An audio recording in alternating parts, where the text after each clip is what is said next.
wabarakatuh. Hai semuanya, kami dari kelompok 19K2 yang beranggotakan saya Safa Alana Krisman selaku moderator dan rekan-rekan saya. Halo semuanya, nama saya Muhammad Pasya. Nama saya Muhammad Adam Majid Aritama. Dan nama saya Muhammad Syah Utama Zufa. Yang pada kesempatan ini kami akan menjelaskan dan membahas tentang siklus sumber daya manusia dan penggajian. Yang pertama, sebelum kita membahas lebih lanjut, kita akan membahas tentang latar belakangnya dulu nih. Kalian udah tahu kan bahwa sumber daya manusia itu adalah hal yang penting di segala aspek kehidupan. Nah, mengutip dari buku Hasibuan tahun 2016 bahwa sumber daya manusia adalah ilmu dan seni yang mengatur hubungan dan peranan tenaga kerja agar efektif dan efisien membantu terwujudnya suatu perusahaan, karyawan, dan masyarakat. Nah, menurut rekan saya Fasya, gimana nih tentang latar belakang dari materi kita ini? Oke, sebenarnya dari namanya aja kita bisa ngambil kesimpulan sih. Dari namanya kan sumber daya manusia. Nah, sebenarnya sumber daya manusia ini merupakan suatu yang sangat penting dari suatu perusahaan, bahkan suatu negara. Kenapa tuh penting? Ketika sumber daya manusianya itu profesional atau mumpuni di atas standar-standar, maka untuk perkembangan perusahaan ataupun negara itu sangat-sangat cepat untuk berkembang. Bayangkan jika memang sumber daya manusianya itu di bawah standar atau di bawah rata-rata, itu untuk berkembang ataupun maju itu sangat-sangat sulit untuk maju. Maka dari itu sumber daya manusia itu merupakan satu hal yang sangat penting. Mungkin itu aja sih kalau dari saya. Ya, terima kasih pendapatnya rekan Fasya. Selanjutnya akan dilanjutkan oleh rekan Adam, silakan. Oke, menurut saya sumber daya manusia. Sumber daya manusia itu sendiri seperti yang bagaimana tadi Fasya jelaskan, tentunya sangat penting. Apalagi kalau di sini kita mengutip tentang perusahaan, di mana perusahaan itu sangatlah membutuhkan sumber daya manusia yang efektif dan efisien, terlebih di dalam bidangnya masing-masing. Semakin bagus sumber daya manusianya, tentu perusahaan tersebut akan semakin lebih baik. Maka dari itu pentingnya sumber daya manusia tentu sangatlah menjamin akan kebaikan suatu perusahaan tersebut. Mungkin cukup dari saya. Ya, terima kasih. Selanjutnya rekan Syah Utama, bagaimana pendapatnya?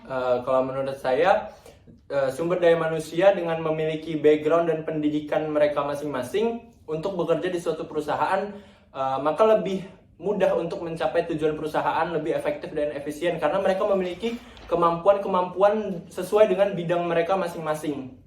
Maka dari itu, jika mereka dapat bekerja dengan baik, maka perusahaan memberikan motivasi kepada karyawan itu, motivasi berupa gaji atau uang. Itu dari situ kita bisa tahu bahwa dengan perusahaan memberikan gaji kepada karyawan itu, maka dibutuhkan juga sistem penggajian yang sangat baik untuk menjaga aset dari perusahaan tersebut. Itu aja sih kalau menurut saya. Ya, terima kasih pendapatnya.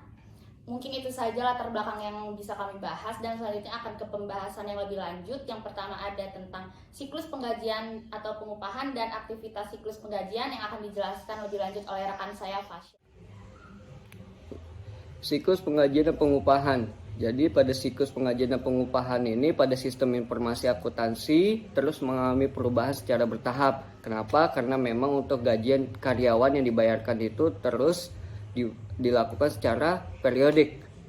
Dalam siklus penggajian ini ada langkah-langkah dasar yang biasanya diterapkan di perusahaan. Yang pertama itu ada perbarui file induk penggajian. Di sini manajemen personalia terus melakukan pembaharuan terhadap file induk penggajian.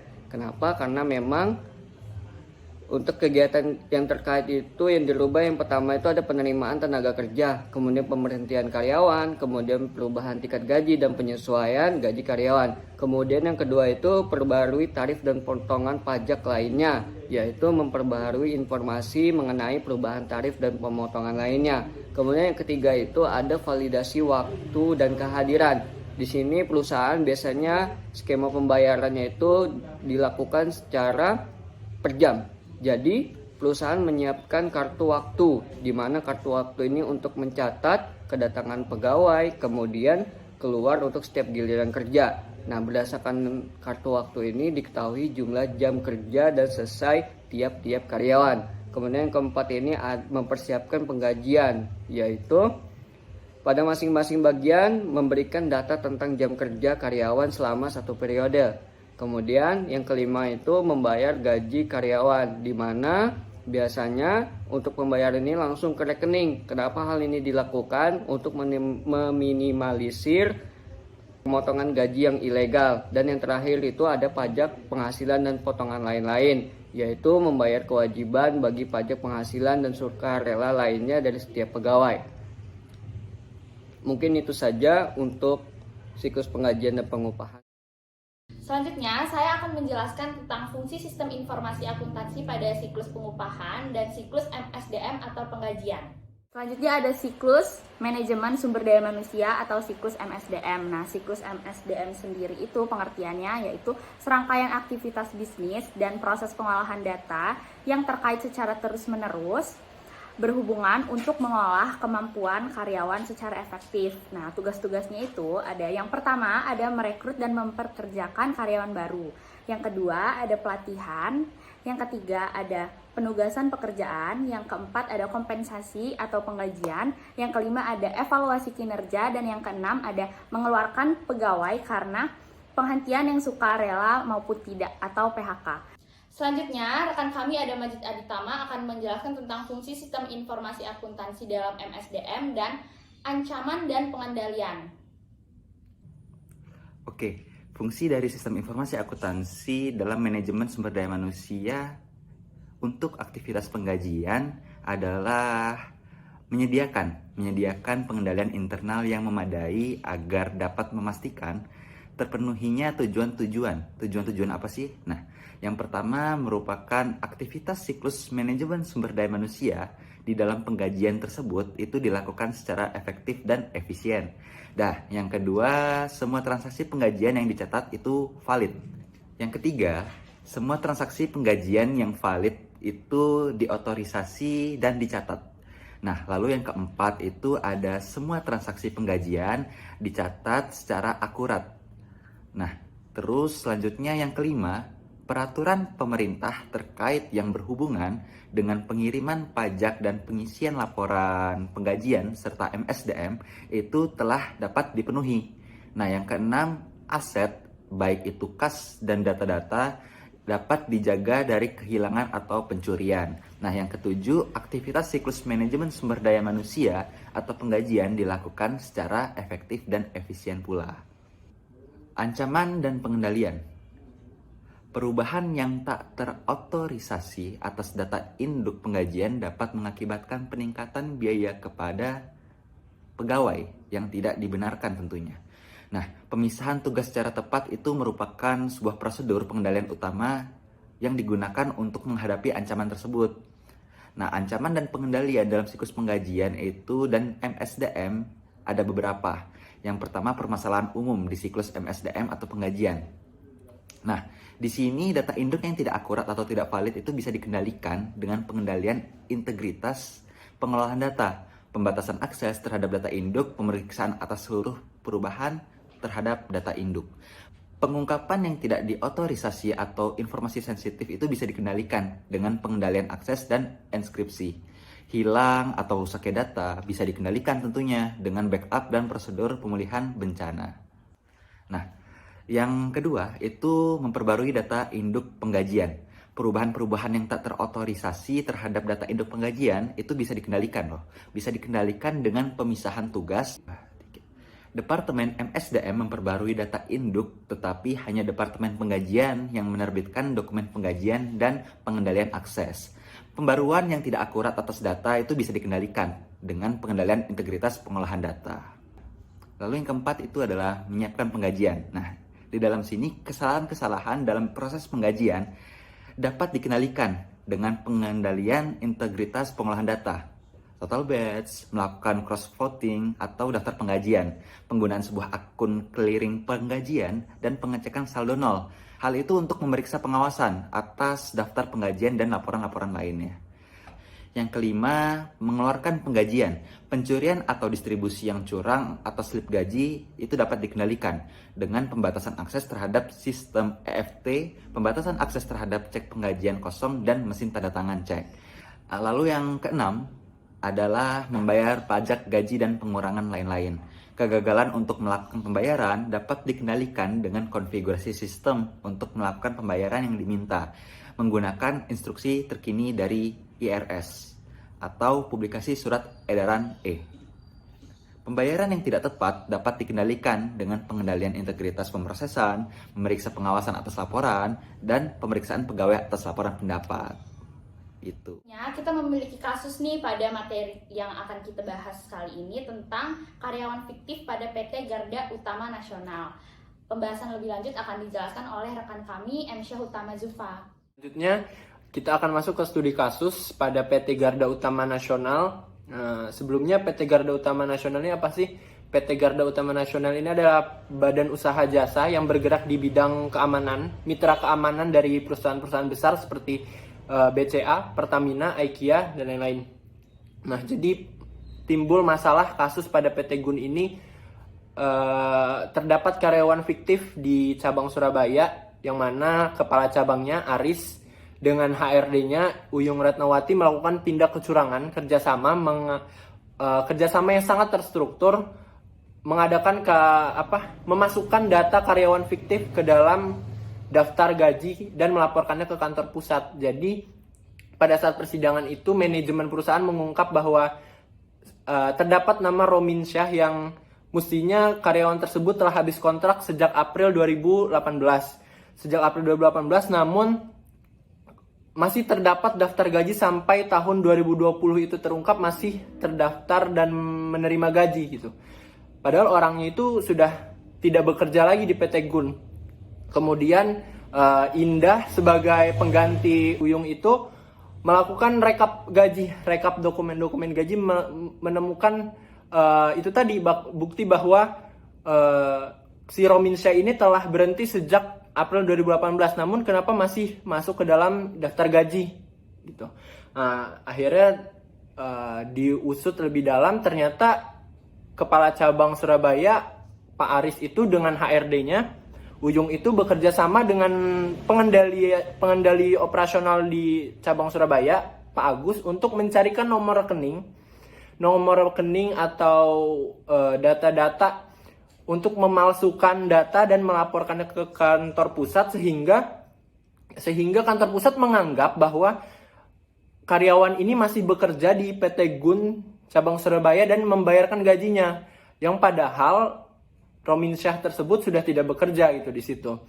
Sehingga terdapat tindak kecurangan yang merugikan perusahaan senilai 301 juta gitu.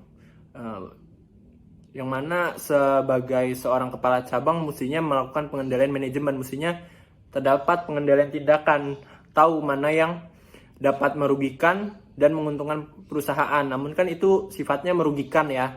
Jadi pengendalian tindakan yang dilakukan oleh kepala cabang dan HRD-nya itu sangat tidak profesional gitu, yang mengakibatkan kerugian dari si perusahaan. Nah, selanjutnya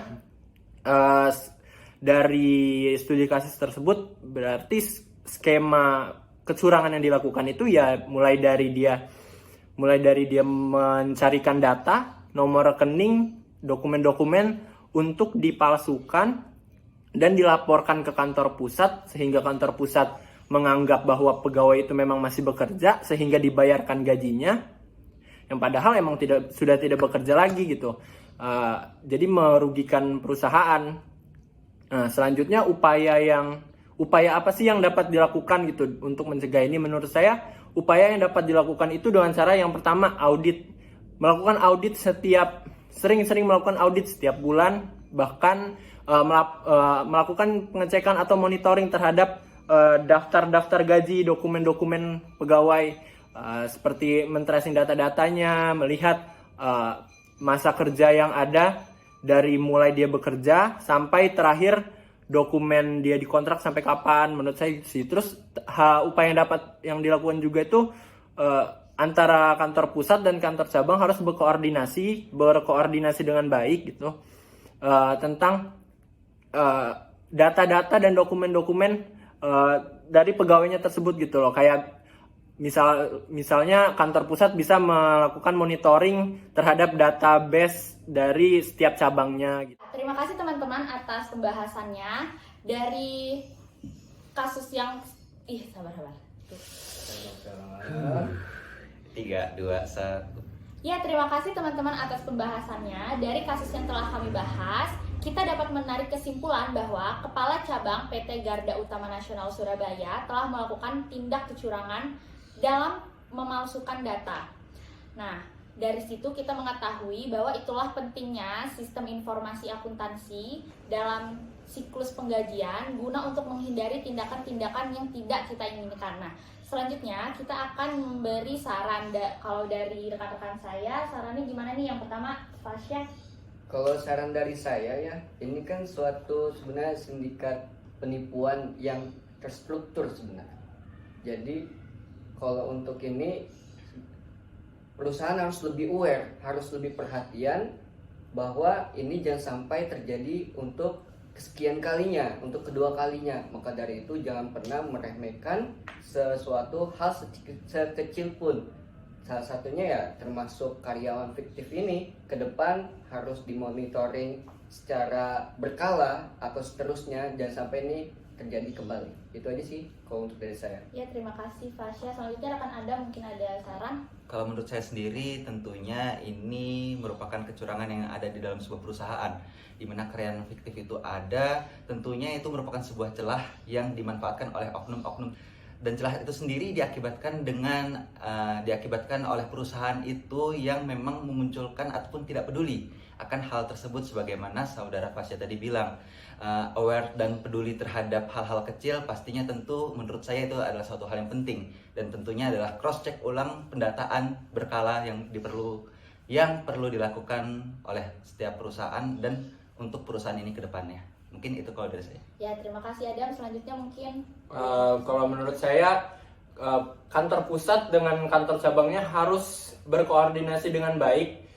melakukan tracing data-data, dokumen-dokumen tentang pegawainya, kapan dia mulai kerja dan sampai kapan kontrak dia berakhir. Itu harus ada koordinasi yang baik sih.